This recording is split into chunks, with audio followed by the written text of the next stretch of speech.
So let's give a big welcome to Nikesha Elise Williams.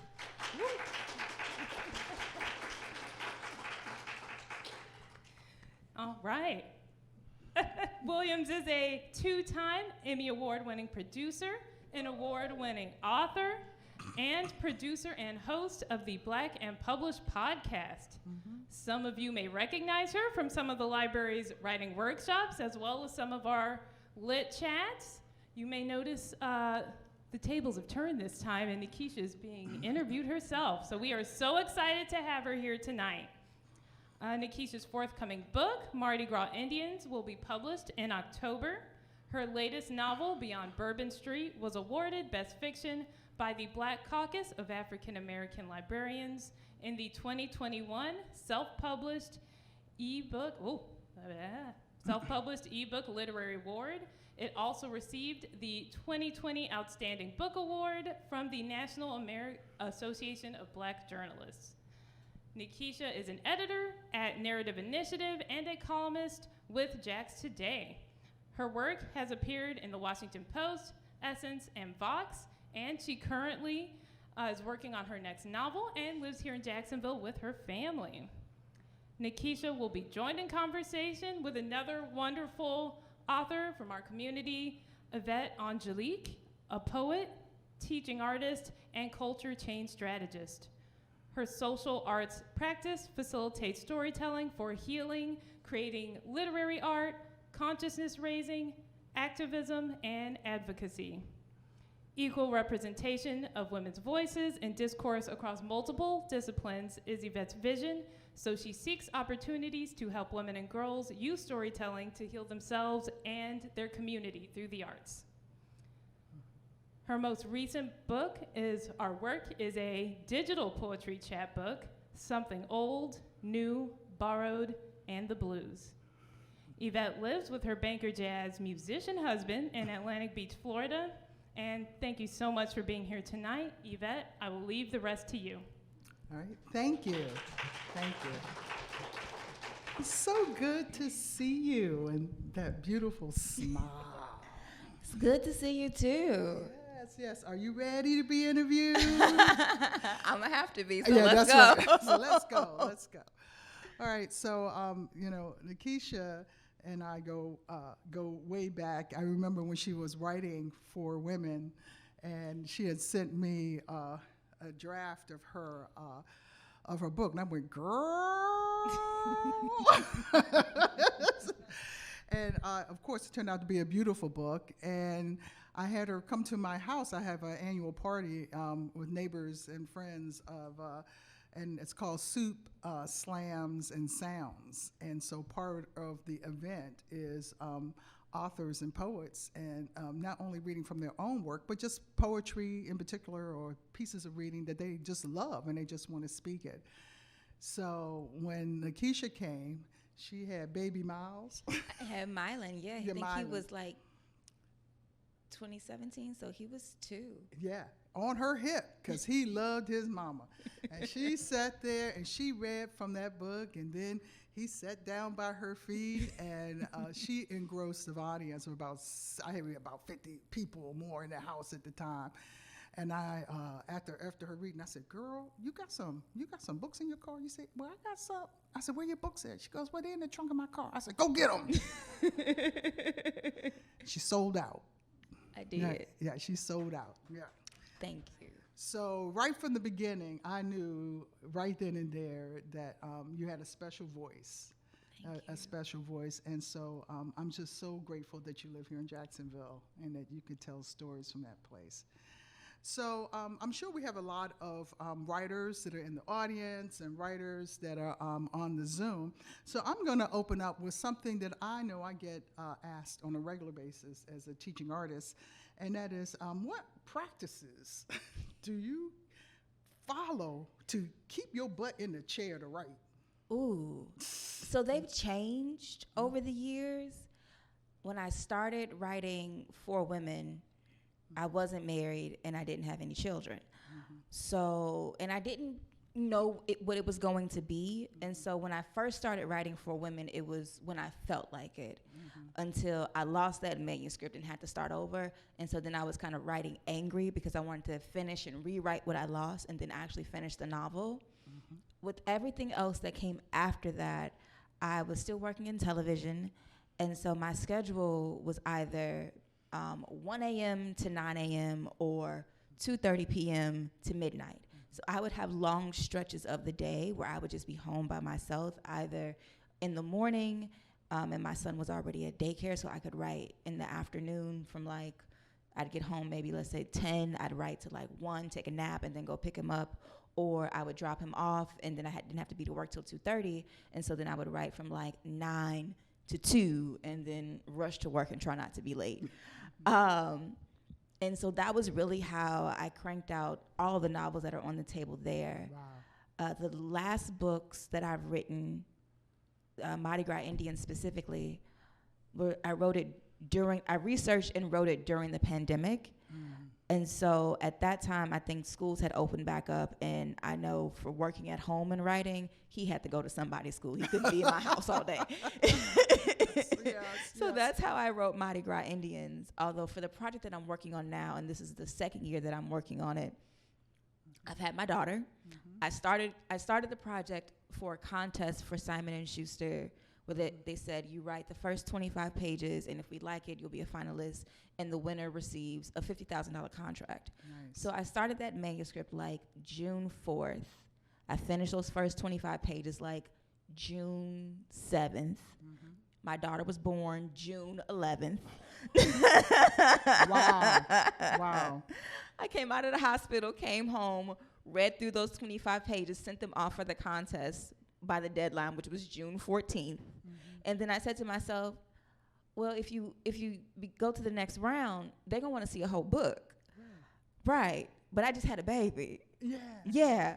So I figured out a way between her pretending to sleep and me not really sleeping, and to write on that novel every day until I finished it in like September of 2021, only to find out I wasn't a finalist, but I still had the manuscript.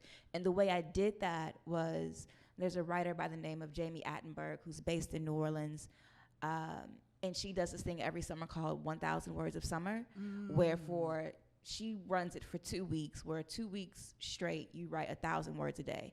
That's it. The goal is very achievable. For me, that's about a page and a half because I write single-spaced. And so I set my goal as 7,000 words a week. However, I got there because I couldn't commit to 1,000 words a day with a newborn. It was kind of iffy, but I was like, I can probably get 7,000 words a week. We'll just figure it out. Right. And that's how I did it. And so that's how I've been doing it as I've been revising that manuscript. Every morning, now that she's sleeping better, I have my alarm set. I wake up at 5:30 in the morning. I write until about 7:30. And so I get my 1,000 words in before anybody else that needs me to do anything for them wakes up. Right. So y'all hearing this, do you hear the level of discipline and the time? So here's a woman who is married, who had 2 kids, an infant, a job, doing community service, all of that, still managing to kick in 1,000 words a day. So one of the things I tell a lot of my students is that you have to come up with a practice for writing that really works for you, that jives with your schedule, and just stay with it. So you cranked out a lot of books in that time period. So if you did half or 1/4, it might take you a little longer, but you will be steadily going along. And so consistency sounds like it really worked for you. It does. And like with the 1,000 words thing, I notice when I take time off between, because the way I'm writing now, I'm writing just like character sketches, and then I have to go back and put them in the manuscript somewhere. When I take time away from them, I miss them. They're also real loud right now. Like I got to get them out of my head, out of my body. Like they got to go. So my characters are real loud right now. Right. I was just talking about character sketching on the way here. I was talking to my husband about that and how that's such a big part of fiction writing. And also, if you're doing memoir, a lot of people who write first-person stories don't realize that they're a character in their own book. And so if you're writing true story, you also have, because memoir tends to, or people who start off writing memoirs, they just want to think about how good they are and how wonderful they are and how this wasn't their fault, or they have a few flaws, but not enough that really shows up powerfully. I said, no, we really need to know the full character that, you might have to ask some people, how do you see me? And how do you bend that to bring that to life in a true story? But in fiction, the thing about fiction is that it has to be believable. Yeah. Yeah. It's like the title of Basie Igby's book, I'm Lying, But I'm Telling the Truth. Okay, yes. This is what fiction is like. Yes, exactly. That's beautiful. So when you think about, some people might be starting off and some people are in school, or some people might say, I really want to learn some of the craft of writings. And one of the things I've said is that if you want to be a good writer, you got to read, so you have to read a lot. So when I think about, teachers that you might have read over your years as an author, like who would you consider your biblioteachers is what I call you? Ooh. Everyone says Toni Morrison because she was an absolute master of language. Yeah. So, but with her and also with James Baldwin, there's a simplicity to the language. They don't do a lot of alliteration or a lot of tricks. It's just like, it's really bare bones, but it's also really beautiful. So that's a way to learn craft. Another way for crafting, a lot of poetry, teaching you lyricism and rhythm and meter and how people speak. I read a lot. And so and like when I'm reading, I'm learning, especially now that I've been writing. And so I try to soak up things, not only how did they write the story, how did they put the story together? Where did certain chapters go? Where did certain scenes go?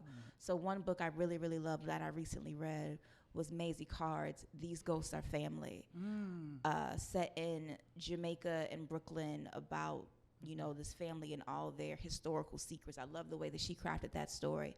I really loved Robert Jones Jr.'s The Prophets and how he crafted the story of a gay couple in the antebellum South on the Mississippi plantation, and the scarcity of his language, but also the beauty and the warmth of his work. Another memoir that I read was Dr. Farah Jasmine Griffin's Read Until You Understand, which had a deep warmth of the writing.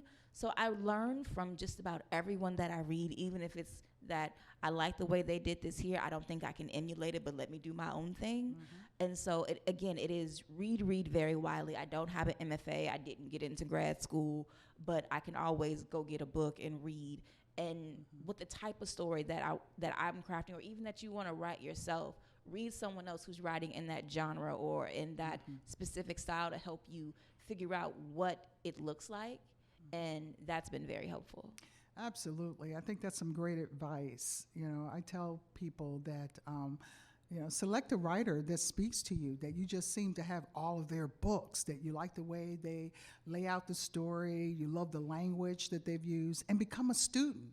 So read everything that they did, just pull up a lot of their works, and you can even see over time how their writing has changed over time or grown over time. So it's always good to look at some of these authors, not just a book or two, but go deep down into their work. Now, James Baldwin happens to be one of my muses. So when you talk about, and biblioteachers, because anytime I find myself getting stuck, particularly when I'm writing essay, I go to James Baldwin and Audre Lorde. And the thing I appreciate about both of these writers, they're such powerful truth tellers. And Audre Lorde is a poet first. And me being a poet and musician, a lot of my work, people, your writing and reading is so lyrical. Well, yeah, there's a reason for that. And it's because it's deep study. I was a songwriter, a musician, so anything that I would write sounded like music. And so instead of thinking of that as a barrier, I really kind of rolled with it and just, could build off of a talent I already had. So if you happen to be a visual artist or a sculptor, or you have some other art practice, you may want to think about any writing that you're wanting to do coming from that practice. You know, you already are an artist in some sort of way. If you knit, crochet, if you sew, I mean, think about some other art, photography. You know, there's lots of different skills that people in this room or on the Zoom may have. Start from that place and approach it from that way as a writer in terms of how it transforms on the page. So that's a beautiful, beautiful story. So I was going to ask you, who are you reading these days? So as Imani mentioned, I have a little podcast called Black and Published. And what has happened is that I've been sent books by publishers who want their authors featured, by self-published writers who, like me, are just trying to get on. And then I'm also reading books that I just want to read. So like my stack is really, really thick. So right now I'm finishing up Lisa Cross-Smith's Half Blown Rose. And then next up on my reading list is Lisa Williams Rosenberg's. She has her debut novel coming out called Embers on the Wind, which I believe is set in like the 1800s and has some occult things doing. On my to-be-read list, I have, what's on my list? Oh, Mateo Escariapor's Black Buck, as well as Colson Whitehead's Harlem Shuffle. I recently got the journals of Alice Walker that were edited by Valerie Boyd. Yeah, and that's a shame, I worked with Valerie Boyd last year when I was writing the piece for the Bitter Southerner about the Muholi exhibit at the Comer. She was my editor for that piece, and we really connected. And so Valerie recently passed away, but she was the woman who curated all of Alice Walker's journals. So I'm reading that collection and a bunch of other books. Yeah. Valerie was a big loss. I actually knew her as well. And when she first got the gig with putting together Alice's work, and she was like, "You never believe what I'm doing." It's like, wow, you know. So, and of course, it's something she always wanted to do. Yes. So, yeah. So that was beautiful. So when you think about, I mean, let's talk about publishing. Okay, so let's keep it real. We're about to have the keep it real conversation right now. All right. Okay, so for me, publishing the work, I mean, I don't know what your experience has been, but I'm sure you're going to tell us. But I can't tell you how many times that I have submitted work, and this is very early on in my my writing career, where it was like, well, Yvette, we like, you know, these poems you have about nature, but, you know, can you tell us about the Black experience?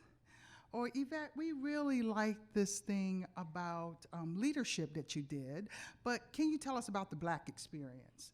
Yvette, and it was like, you know, what part of my poetry in nature and my writing around leadership is disconnected from you around the Black experience?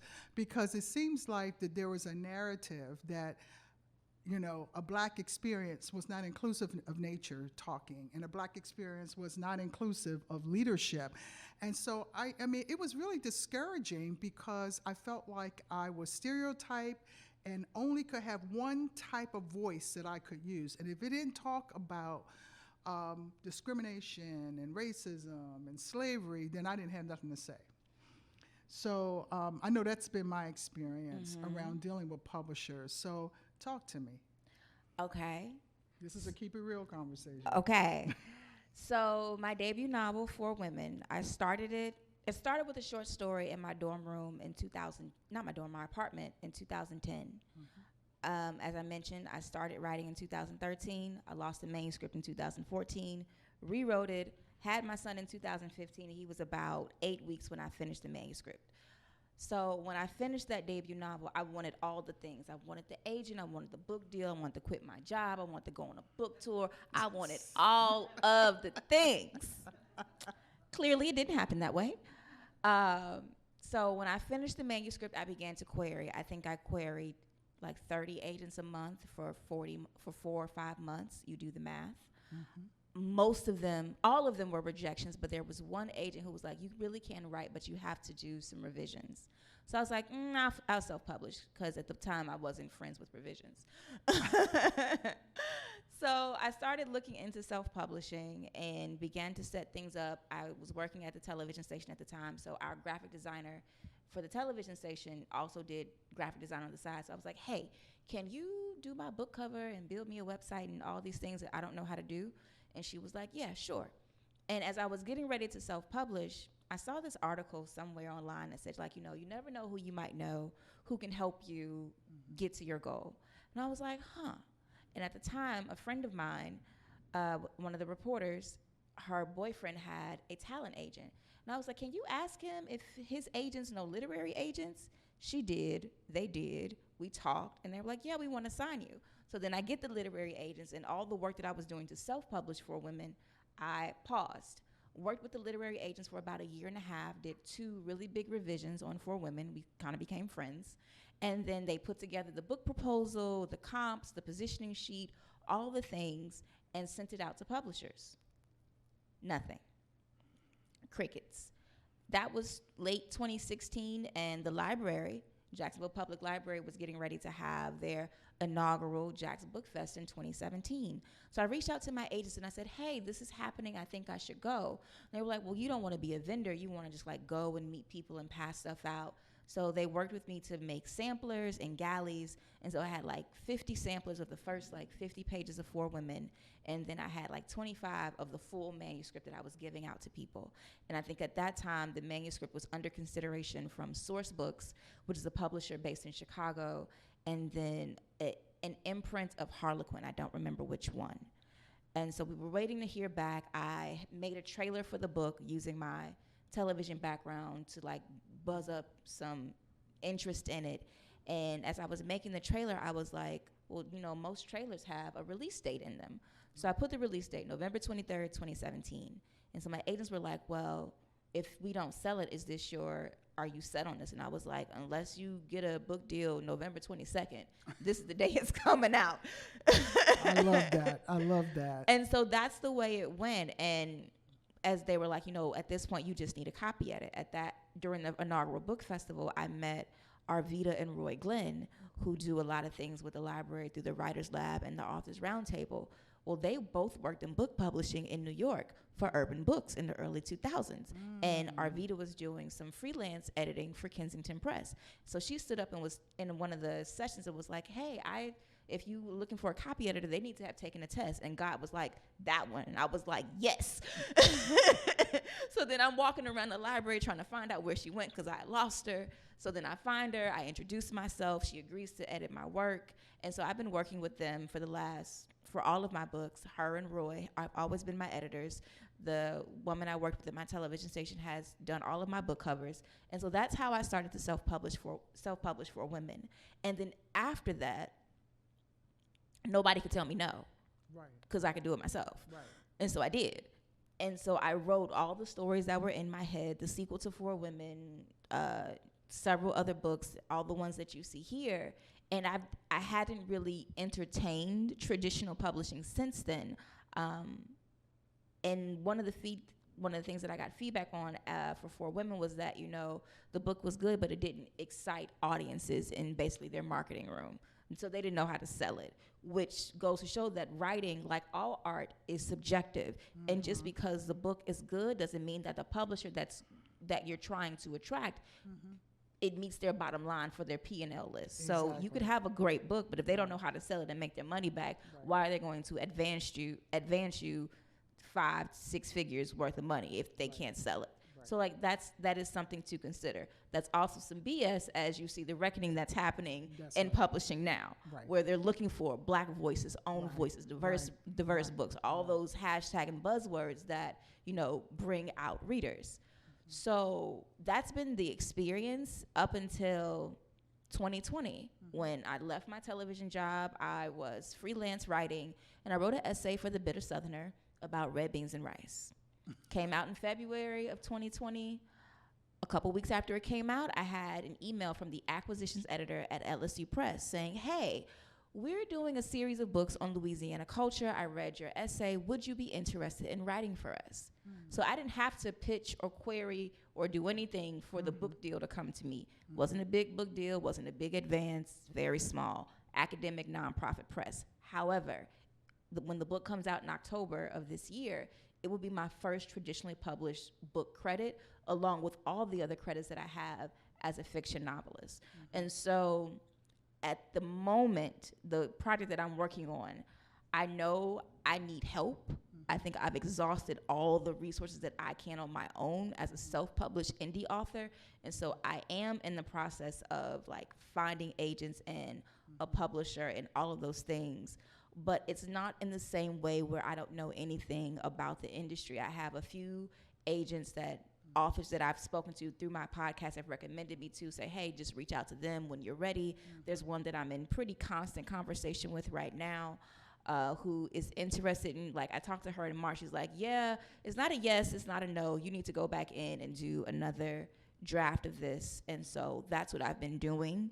And so the goal for me is to have my agents by the end of the year to do the whole traditional thing, because there's only so much that you can do as an indie writer. I've done a lot. I've done lots of crazy things, driven across state, out of state for interviews, for festivals, spent lots and lots of my own money to do it. But at this point, for the kind of career that I would like to have, I do need some major support. Right. I mean, that's a beautiful story for all of us to hear, particularly those of you who are writing or just getting into writing. And people go, my friend told me I need to write a book. And so I hope what you hear is the investment it takes, time and tenacity. It's like any other kind of career move. It's not that you can't write it, and it's not that it can't be published. And, it has these various audiences, in terms of where to look. So I did go out and get an agent, had an agent for many years. And part of the struggle I've had is I've rewritten manuscripts 2 and 3 times. And when I've looked at that, and mine has all been around nonfiction. And when I've looked at that, it's like, wow, I've been able to publish a lot of book chapters and articles and journals and, chapbooks and all this kind of stuff. But when I've gotten kind of feedback around rewriting things from, her feedback, what she knows is going to sell, because it's all about, the P&L, it's now taking me out of my voice. Or it's now taking me out.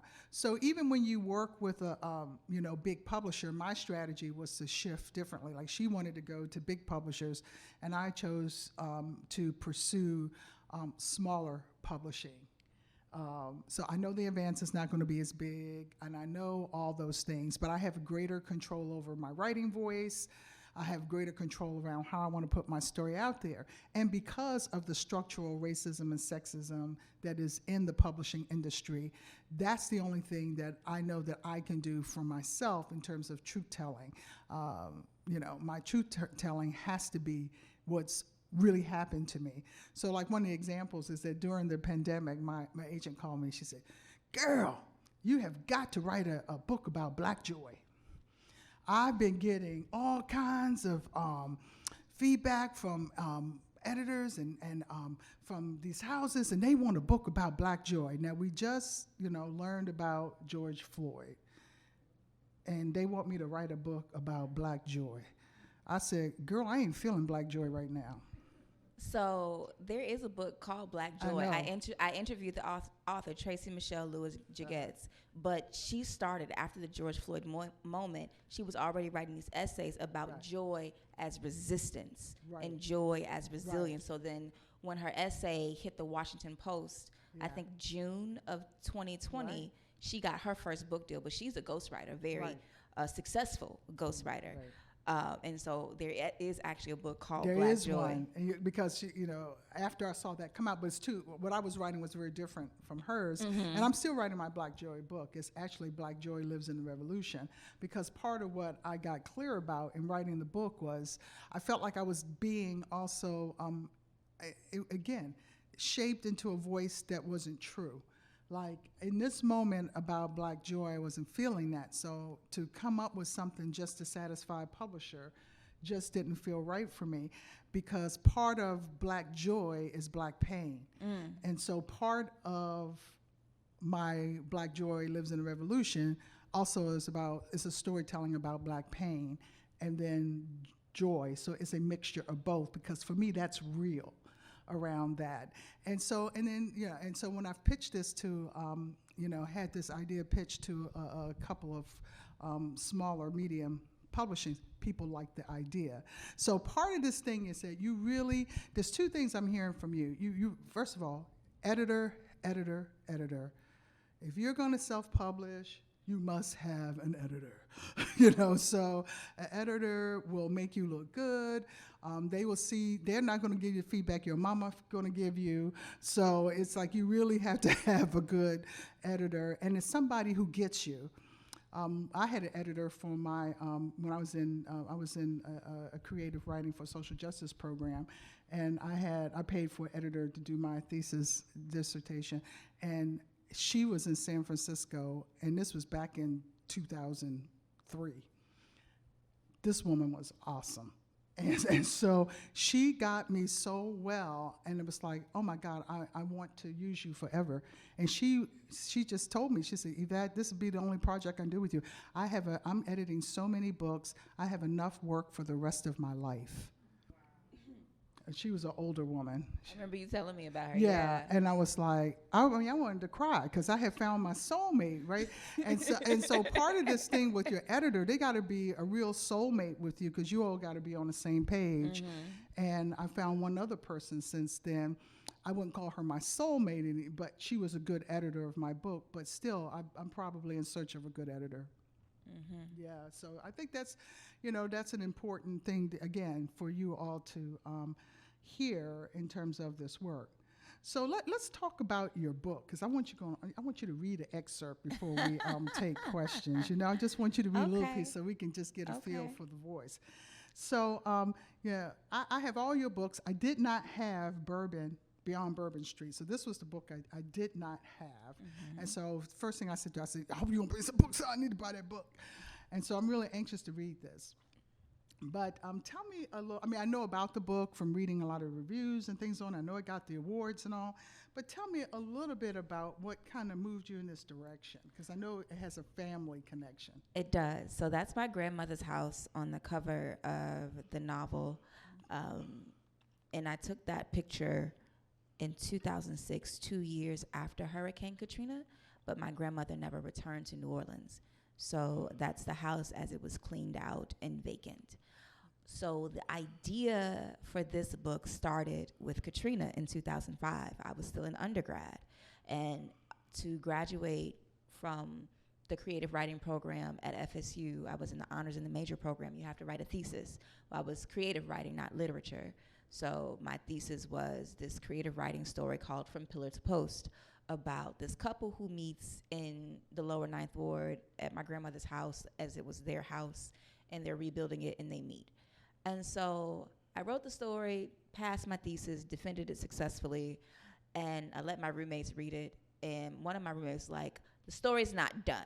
And I was like, I don't know what to tell you. That's all I got. But it was after I had my son in 2015 that I began to think of the characters again, like, where would they be? Would they be married? Would they have kids? And because of their backgrounds, I knew that would be, part of their story about their journey to parenthood. And so I had finished all of my revisions for Women. My agents were doing their thing. And so I didn't have anything to do. Like raising children and having a job is not anything to do. So I started writing this novel in October of 2016. My grandmother died in May of 2017. And I finished it August of that year. And then For Women came out in November. So I wrote this novel, and when I finished it, I printed it and put it on my printer. I was like, it's not coming out until 2020, and didn't do anything with it. I had other stuff to do, other stuff to write. And so when I revisited the novel in 2019 and started reading through it, I did lots and lots of revisions and refined it, tweaked it, tightened it up some. But the story pretty much is the same, where it follows this couple. Now they've been married 15 years. They don't have any children. So that's a question of why. And so it opens with a rant, and the protagonist, her name is Gray. She's pregnant, and she's, talking to her friend. It's Mardi Gras. And so the story follows from Mardi Gras to right up to the 15th anniversary of Katrina, of them, in their house. It's renovated, but it's just them, and then all of their baggage that they've had built up over these years, but they're still together, and now they're going to have a child. And I really wanted to explore what it means to have family and to create family and to do that in a place that you choose, that you call home, where people think that you shouldn't live anymore. People think that you should abandon your culture and your heritage and everything that you know because you can afford to do so, and them actively choosing not to do that. And so those are some of the themes that I explore in Beyond Bourbon Street. Well, that's so powerful.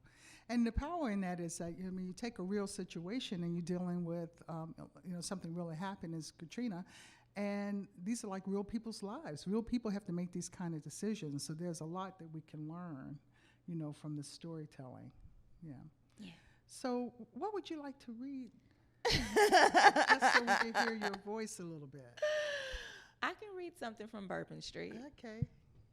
I think I'm going to read from chapter 4, which was actually the first chapter of my thesis in undergrad all those years ago. And honestly, I went and found the document, copied the first chapter, plunked it down, and then just tweaked it. So I'll read a little bit from chapter 4. 14 years ago, gray was a blur.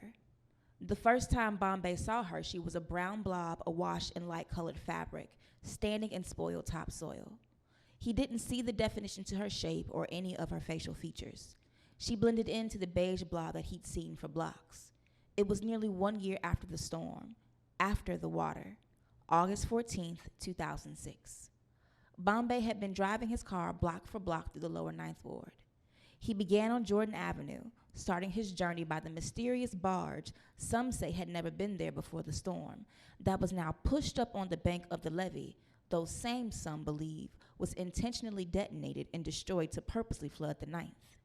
He rode the empty and desolate blocks of Des Lawn, Tennessee, Florida Avenue, and Flood Street, mouth agape at the destruction, the rotted trees inundated with more water than they could drink, the dusty gray dirt that stood in place of carpet green lawns. Block for block he drove. Every now and again he saw families that had returned, mothers, fathers, children, aunts, uncles, cousins, relatives, all crowded on the 4 wooden steps that led to the entrance of their newly erected FEMA trailers. Trailers that, by comparison, were smaller than the RVs some families buy for themselves to traipse across the country. Sometimes the trailer stood in front of a concrete slab that was the foundation of a used-to-be house. Sometimes the trailer stood in front of a shell of a house that had been gutted and was being prepared for renovation or rejuvenation or whatever it is that happens to repair the despair of a house missing the elements of home. Sometimes there was no trailer at all, and in its stead was a slab or brick or 3 steps. And sometimes, most times, there was nothing at all. I'll stop there. Nice. All right, let's give her a hand. Now these copies are right out front, so you grab your copy on your way out. Okay, that's beautiful. So you might be thinking of some questions, audience, and folks on the Zoom. So I invite you all to start putting down any questions that you might have. So that would be wonderful to start receiving some of those.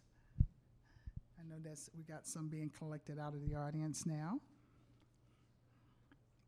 So on the project that you're working on now, can you, I know, you're always working.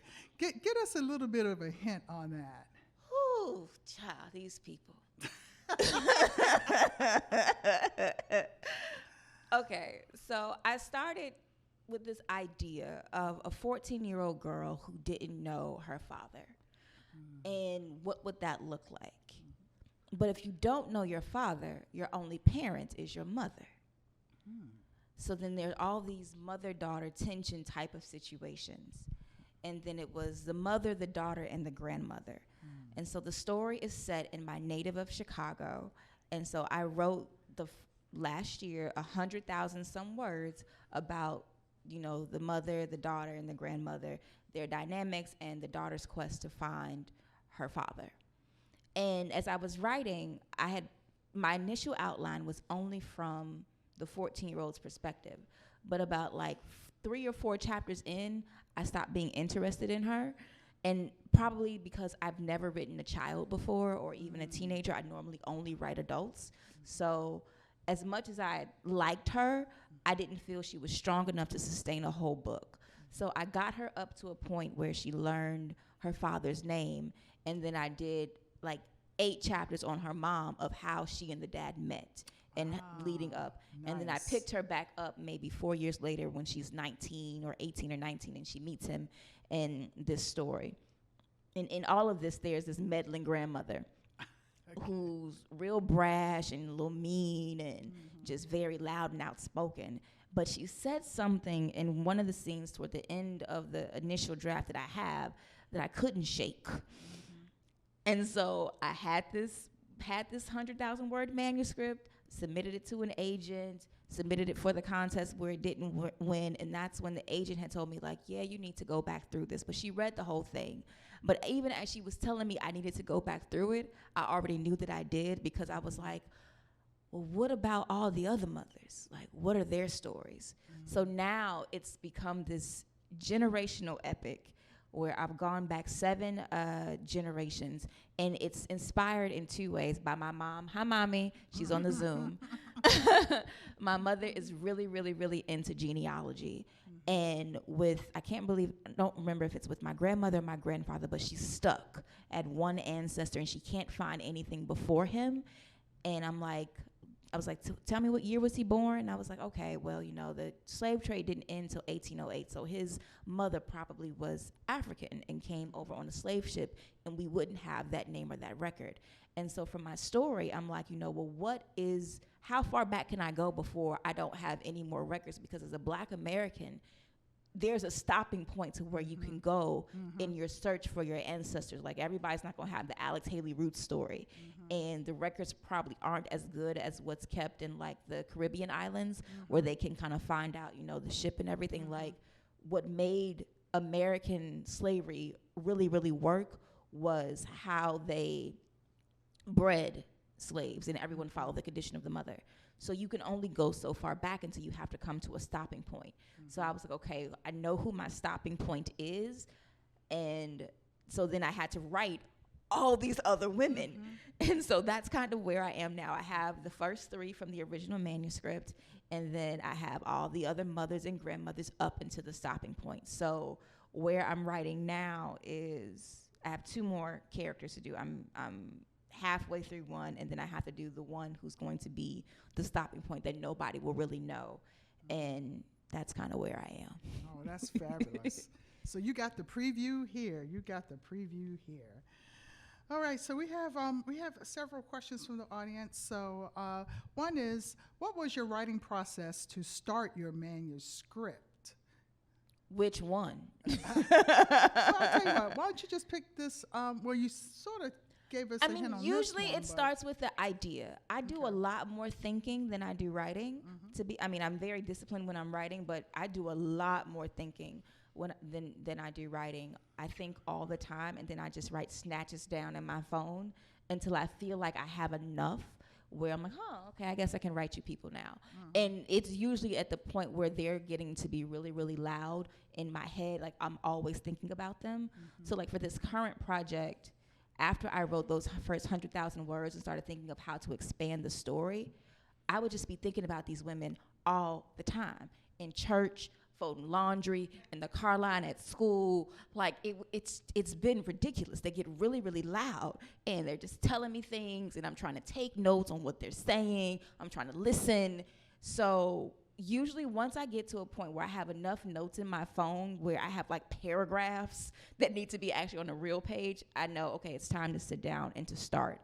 And so usually that's what I do. Like, I may have an idea, like this idea started in 2019, and I didn't start to write it until 2021. So I keep constant notes of my ideas, and then as they build, once they've built enough, then I can, really sit down and like figure out where things are going. Yeah, that note app on your iPhone, that's like your best friend to keep a lot of your ideas and thoughts and little quips and, all kinds of things. And I have mine synced to an iCloud. so I don't get into this like systems crash thing.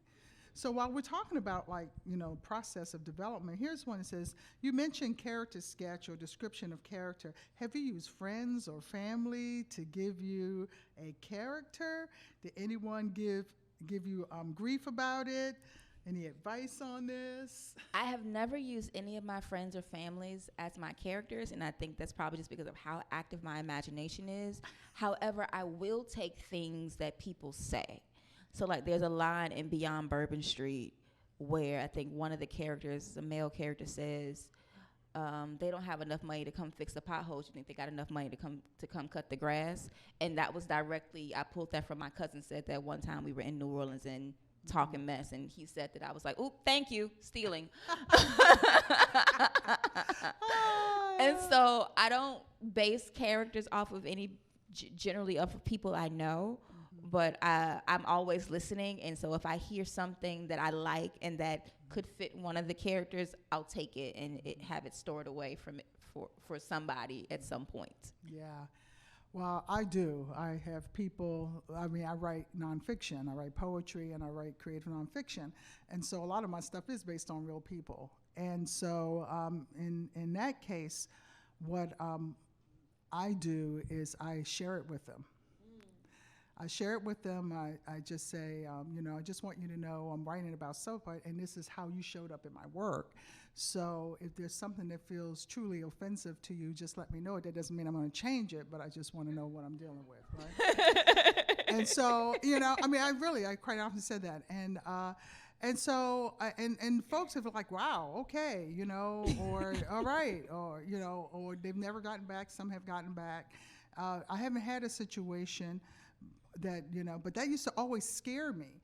And so I'll never forget, I was in a writer's residency where the teaching artist told us, this is your experience of these people, this time, in this place. This is all your experience. And this is how it looked and felt for you.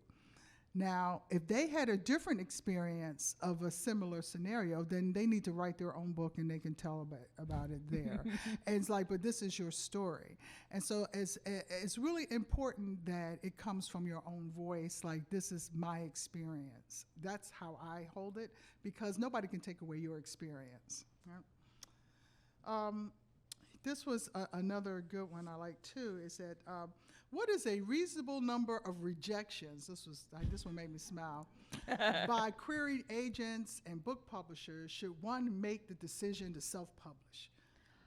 I don't know if there is a reasonable number. Everybody has to have their own reasonable number. Like mine was like 60 or 70. I've talked to authors on my podcast who queried 80 agents. I've talked to other authors who've queried 100 agents. And then those same authors have had, innumerable rejections from publishers. Mm-hmm. So like, the rejection process doesn't stop once you get the agent. Like the agent can have the manuscript and submit it to a publisher, and they can be like, no. I don't know how many of you all were here when Deisha Phil came last year for a lit chat, but she talks about, going on submission with her short story collection after she published 3 stories, and that of all the stories that are in The Secret Lives of Church Ladies, the most popular is the story Peach Cobbler, and that story was rejected everywhere. It was never published before it showed up in her manuscript. But she also talks about, when her manuscript was on submission, it was rejected by all the big publishers, which is why it's published by West Virginia University Press, a small nonprofit university press, that she went on to be a finalist for the National Book Award, win the Story Prize, win the LA Times Book Prize, and have all the success that she's had with that collection. Just goes to show you how subjective the industry is, and that, there are levels to publishing, but just because you're at the top level with a HarperCollins or a Simon & Schuster or a Penguin Random House or a Macmillan or a Hachette doesn't mean that you will have the amount of success that you think you will, because every publishing company has their like big ticket top authors who they know are going to make them millions and millions of dollars. And then they have their middle of the pack roster of authors who write just enough and sell just enough to keep going and to keep being worthy of another contract, where then it becomes a job. Because when they give you an advance, they expect a book. So you're writing on deadline for your money. Mm-hmm. Mm-hmm. Right. I mean, that's a great answer. So let me just ask you a question. How many of you have ever been told no in your life? Raise your hand. Okay. If you've been told no in your life, then you can live through the rejection because you've experienced no and you just keep going until there's a yes. So it really is that simple. And it's a sales game. It really is. You could be writing something that publisher already published last year, year before, and they don't want to invest the money in it. It has nothing to do with what you're writing. So part of this is that we got to get out of this judgment, because that's really about the judgment a lot of the times, about what we think and feel about our writing, and not really about the publishing. So here's another one. It says, I like the number 2 question. I'm going to read that one first. It says, you made a wonderful career in self-publishing. If a traditional publisher were to ask your advice on what would make their business better, what advice would you give? Oh, gosh. I mean, I think we're starting to see it with Lisa Lucas, who is the head of Pantheon Books, which is a imprint, I believe, of Penguin Random House. Mm-hmm.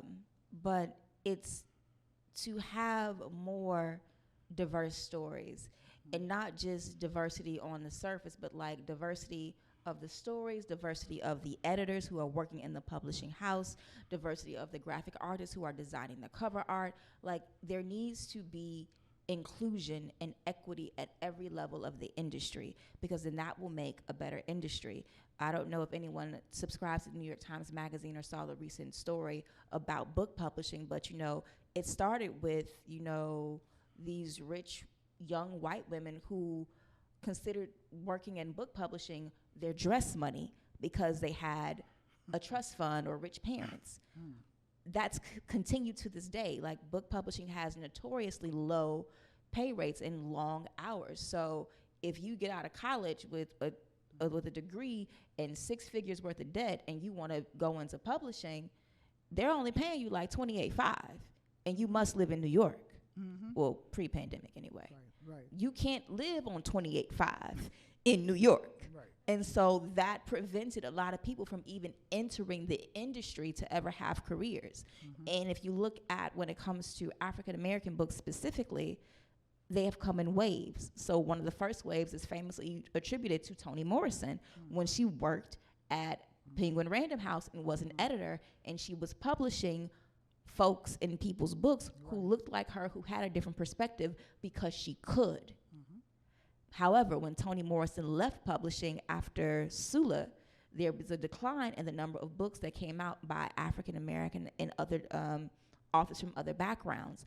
You saw a resurgence again with the 90s with Terry McMillan. Mm-hmm. She was one of the first to bring that resurgence back, and then that was the era of chick lit and urban lit. Mm-hmm. So all with Sister Soldier and The Coldest Winter Ever, that was a very big trend with that. And so now we're seeing a resurgence in books again from African American authors, and it's been almost kind of a renaissance because there are so many, but there's still not enough, and you still get books like American Dirt. Right. Or you get something, mm-hmm. where they'll tell you they're looking for Black joy. Right. They don't want to, they want to focus on Black joy. They don't want the pain. So mm-hmm. It's really about the diversification of the industry, and it's about telling the story that you think that you want to tell, not trying to write it so that you can get published. Think about the art first. Mm-hmm. Think about the art first, and then everything else can follow. Mm-hmm. Yeah, I think that's some really good advice. I know that my agent was Taiwanese. She was an Asian woman, so her lens, and she, edited my manuscript, and she saw things from a totally different perspective that I did. That was very helpful. So she asked the right questions or whatever. She worked for a white agency, and so she could really fight and leverage, for things that were meaningful for her. And in places where I've published more book chapters, it was the same kind of thing. There was diverse voices at the table, different people looking at it from an editing standpoint, different people looking at it from book covers and artwork, so people could give you different feedback, you know, and so that way it just makes your writing and what you're producing so much more richer. Yeah. So the other question, and this was kind of with the manuscript. This person was asking, like what type, how did you get started more so on writing? I guess sitting down to write, like, did you just sit at a computer, you started writing? Did you write by hand? Did you attend a writing class?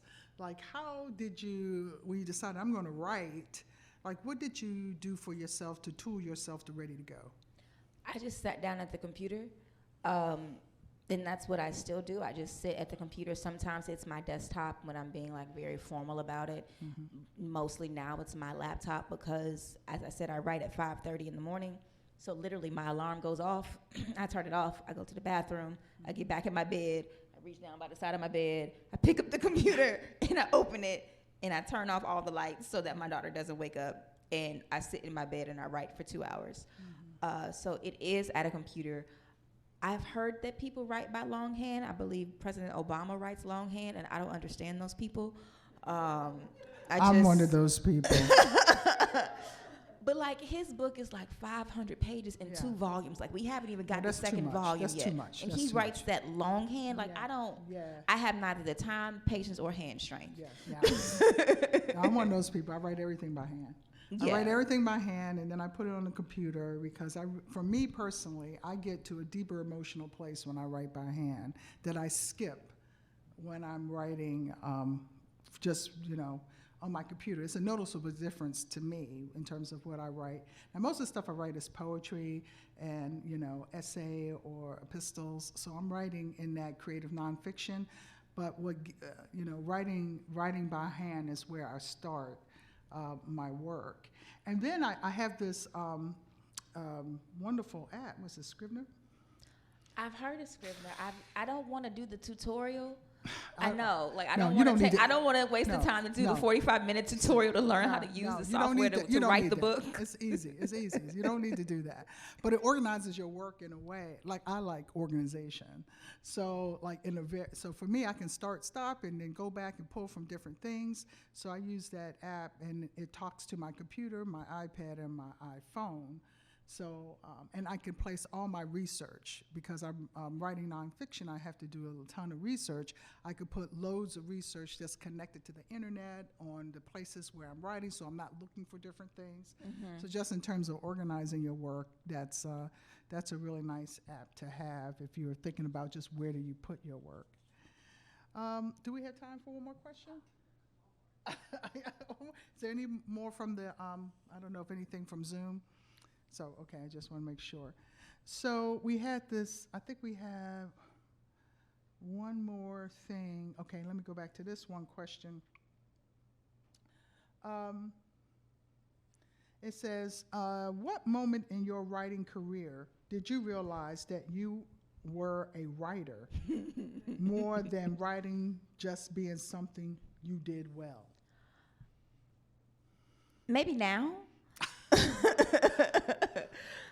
Because writing is such a solitary practice. And so I'm at home by myself writing. And then, yes, I'll go out. Like some people have met me at Riverside Arts Market or at book festivals and things like that. But I'm selling you books. So I don't know if you're actually reading the books. I know I'm selling them, right? But like yesterday, somebody wrote under the caption, because I posted about the event, she's like, oh, this is one of my favorite books. I was like, really? Like, and even with the JAX Today column, when people like write me back or email me or say, hey, I read this, or somebody sent me this, I'm like, really? You read it? Because like I write and then I'm on to the next thing. I don't really think about it. But I have to be, I guess, more cognizant now that my words really are out in the world. Because I just be minding my business and taking care of my babies. So maybe now, and I don't even think it's really like completely set in now, because I still have so many more other goals that I want to achieve, but I'm grateful and I'm thankful. Yeah, absolutely. Well, what was funny for me is that with the digital chapbook I did, I worked through the UNF Press, the Eat Poems or whatever that Mark Ari produces. And I knew that it was going to be on certain platforms, but I was looking for something where I typed in the name of my book, and it came up on Apple as spoken word. And I went, oh, I made iTunes. Now, how cool is that, right? So, it was all this little obscure places where I end up. So I was laughing about that the other day. I said, well, now I can give people my iTunes link, when I'm doing like that in terms of not realizing. Because earlier in my career, all of my writing was research-based. It was around leadership, diversity, process improvement. It was all geared towards corporations. I made, writings and articles about me in the Harvard business and all that kind of stuff. So I had like that whole business vibe going on. And I still wrote poetry, but I wasn't publishing poetry. And even now, I'm the managing editor for a professional organization based out of the publishing company is based out of, is Imprint based out of the UK. And I'm one of the managing editors, and we publish books worldwide on organizational change and leadership and so forth. So I'm very involved in that process.